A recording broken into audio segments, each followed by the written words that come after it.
Jumpa lagi di channel saya, Tommy Fitrio. Baik, rekan-rekan pembelajar semua, pada hari ini kita akan belajar tentang mengolah data memakai Smart PLS 3.0. Pada hari ini kita akan melakukan uji moderasi. Uji moderasi ya. Uji moderasi menggunakan Smart PLS 3.0. Baik, kita mulai. Rekan-rekan pembelajar semua pasti mengumpulkan uh, data melalui kuesioner dan sudah direkap seperti saya ini. Sudah ditabulasi semuanya. Nah, ini datanya data mentah, dan kita akan memasukkannya ke Smart PLS untuk mengujinya dengan variabel moderasi namanya. Nah, tabulasi data ini baru pernyataan, ini kan pernyataan, ini semuanya Y1, Y2, Y3. Nah, kalau untuk memasukkan ke Smart PLS, kita harus rubah dia menjadi per indikator. Bisa jadi ini 3 buah ini adalah satu indikator, ini satu indikator juga. Jadi ini harus kita jumlahkan, ya. Kita jumlahkan, kita insert. Ini harus kita totalkan. Nah, yang 3 nih. Nah, ini kita tarik ke bawah misalnya semuanya. Nah, ini kita rubah namanya, mungkin indikatornya di sini namanya KP atau kepuasan kerja, KK1. Nah, seperti itu ya rekan-rekan ya. Berbeda dengan SPSS ya. Nah, jadi dia per indikator dimasukkan. Nah, di sini saya sudah mempunyai data yang setelah saya olah. Nah, ini dia. Ini datanya sudah per indikator. Jadi di sini indikator-indikator variabel-variabelnya adalah keadilan organisasi, komitmen organisasi, OCB, dan kinerja. Kinerja, keadilan, komitmen, dan OCB. Ada 4 variabel. Modelnya itu adalah pengaruh keadilan organisasi terhadap kinerja yang dimoderasi oleh komitmen organisasi dan OCB. Nanti kita akan lihat modelnya seperti apa, gambarnya di PLS. Baik rekan-rekan, ini datanya sudah saya rekap. Dan menyimpannya, kalau untuk PLS itu harus filenya simpan, itu dalam bentuk save as. Ya, kita ulang lagi menyimpannya. Ini harus CSV ya, CSV, comma delimitates. Harus ini lambangnya ada, lambang Excel ada A di sini. Kalau tidak akan bisa diolah di PLS. Ini kuncinya ya, datanya harus berbentuk seperti itu. Baik, kita escape saja. Nah, kita akan mulai. Data PLS-nya seperti ini ya, sudah masuk semua. Ini jumlah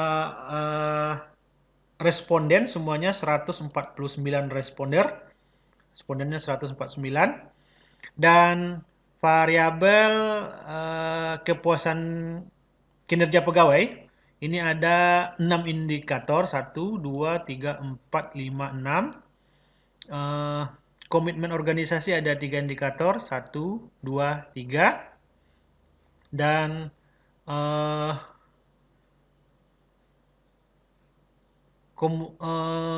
kepuasan kerja ini komitmen organisasi, dan ini satu lagi tadi nama variabelnya saya lupa,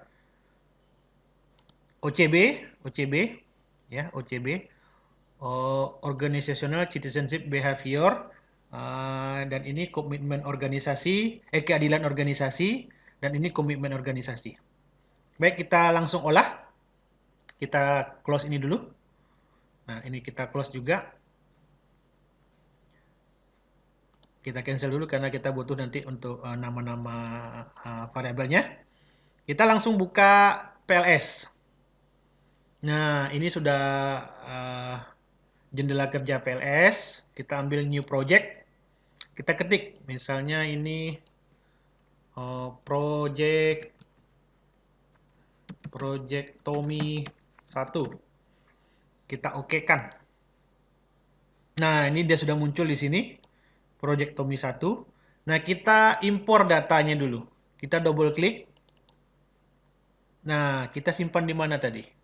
Kita lihat. Saya simpan tadi. Nah, ini. Data PLS-nya. Kita okekan saja. Nah, ini dia sudah muncul. Ini data PLS-nya semuanya. Lanjut, kita akan membentuk model penelitiannya. Kita klik Projectomy. Nah, kita akan bangun modelnya di sini. Nah, saya tunjukkan cara yang cepat. Saya tunjukkan triknya ke rekan-rekan. Kalau ini ditarik ke sini satu-satu lama. Tarik ini satu, ya kan? Tarik ini satu. Wah, ini membentuknya lama nanti ini. Ya. Jadi saya tunjukkan triknya. Di blok saja. Ini KP, ini kan kinerja pegawai. Ini berapa indikator nih? 6. Nah, kita blok. Kita tarik, tahan mouse. Tarik ke kanan.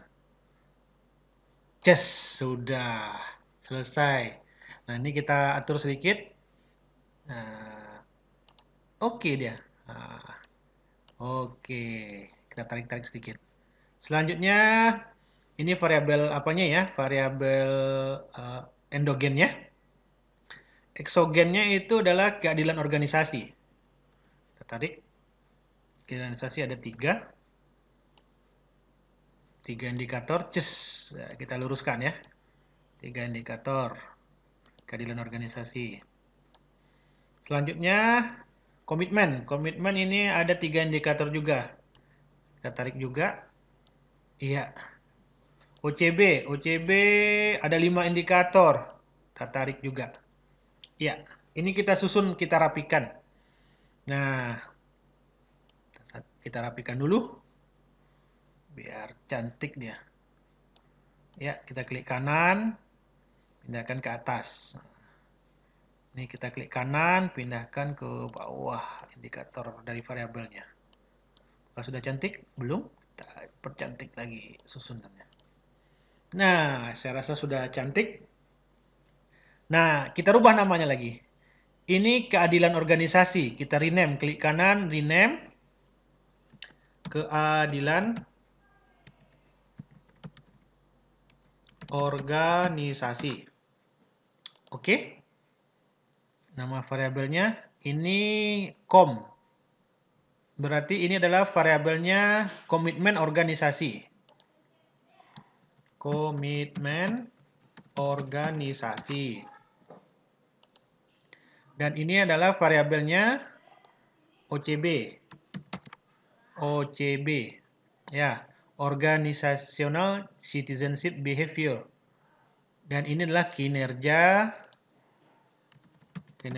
pegawai. Oke. Nah, sudah kelihatan. Nah, kita tinggal membangun panah-panah modelnya saja. Kita klik connect ini ya. Nah, ini connect ini ke sini. 1. Dari komitmen ke kinerja 1. Dari OCB ke kinerja juga. Nah, ini modelnya sudah. Cuman kita akan menjadikan komitmen organisasi dan OCB ini sebagai variabel moderasi. Bagaimana caranya? Oke, kita mulai. Kita ini masih panah arahnya kita hilangkan dulu dengan memencet select. Nah, udah normal lagi mouse-nya. Kita klik kanan, ambil add moderating effect. Nah, kita ambil moderating variabelnya adalah pertama komitmen organisasi dan independen variabelnya adalah keadilan organisasi. Kita oke kan? Nah, ini dia. Ini yang untuk yang komitmen ya. Nah, kita pindahkan biar sama dia dekat di atas. Yang selanjutnya kita masukkan add moderating effect yang kedua. OCB dengan variabel independennya keadilan organisasi. Sudah selesai. Nah, ini dia ya. Ini modelnya sudah terbangun dengan baik. Bagaimana cara membaca modelnya? Dari sini kita bisa mengetahui judulnya, yaitu pengaruh keadilan organisasi terhadap kinerja pegawai yang dimoderasi oleh variabel komitmen organisasi dan OCB. Begitulah cara membacanya ya. Apa langkah kita selanjutnya? Langkah kita selanjutnya adalah kita akan mengolah data ini dengan pencet calculate. Kita ambil PLS algorithm. Ini biarkan saja ya. Standar aja, jangan diganggu. Kita pencet start calculation. Nah, ini dia sudah muncul. Nah, kita lihat gambarnya seperti apa. Nah, ini gambarnya. Nah, ini kita harus perhatikan outer loading ini ya. Ini yang di sini yang di panah-panah ini ada yang 0,8, 0,9. Nah, ini namanya outer loading. Nah, outer loading ini kita lihat di kata Ghazali itu outer loading itu harus besar dari 0,7. Baru dia dikatakan valid nih kan, validitasnya ini 0,7. Kita lihat hasilnya. Ini sudah lebih dari 0,7 semua ya. Nah, berarti sudah valid ini. Sudah valid. Mana lihatnya? Kalau gampangnya kita mau melihat di sini di outer loading ini, diklik saja outer loadingnya. Nah, ini sudah hijau semua ya. Nah, berarti ini sudah valid dari atas 0,7 semua, sudah valid. Nah, sudah valid. Kalau sudah valid berarti validitasnya sudah bagus. Sekarang kita cek reliabilitasnya, reliability-nya ya. Kalau Ghazali menyatakan composite reliability itu harus di atas 0,7, AV besar dari 0,5, ya kan? Nah, AV-nya kita lihat berapa ini AV-nya? Kita lihat dulu. AV, model fit.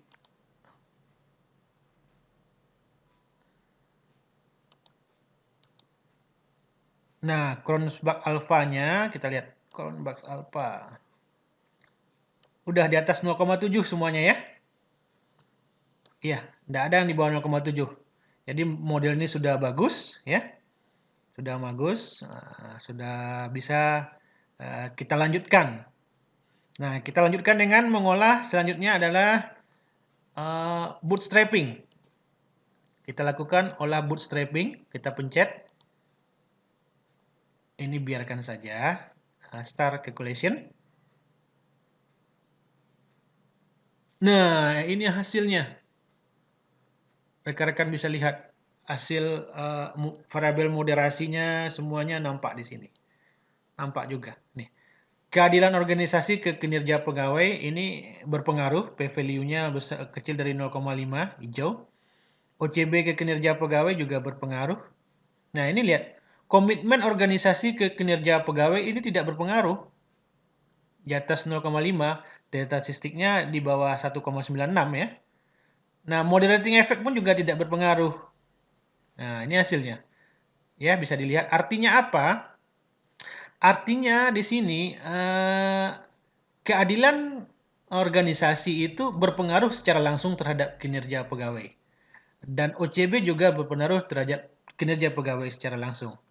Nah, dan komitmen organisasi tidak berpengaruh terhadap kinerja pegawai, ya kan? Tidak berpengaruh. Dan juga kita lihat gambarnya. Kita lihat dulu gambarnya. Nah, ini. Komitmen organisasi dan OCB tidak memoderasi pengaruh keadilan organisasi terhadap kinerja pegawai. Dia tidak memoderasi. Kenapa tidak memoderasi? Karena di gambar ini kita bisa lihat ini merah. P-value-nya di bawah 0,05 atau 5%. Jadi, variabel komitmen organisasi dan OCB ini tidak memoderasi pengaruh keadilan organisasi terhadap kinerja pegawai. Begitulah cara membacanya rekan-rekan. Nah, ini apa ini? Yang bisa rekan-rekan lihat, ini ada di sini 11, 13. Nah, itu adalah, kita bisa lihat di sini, itu adalah T statistiknya. T statistiknya ya. Mana kita lihat dulu di bootstrapping. Nah, T statistiknya ini. Nah, 7,47. Kita lihat gambarnya lagi.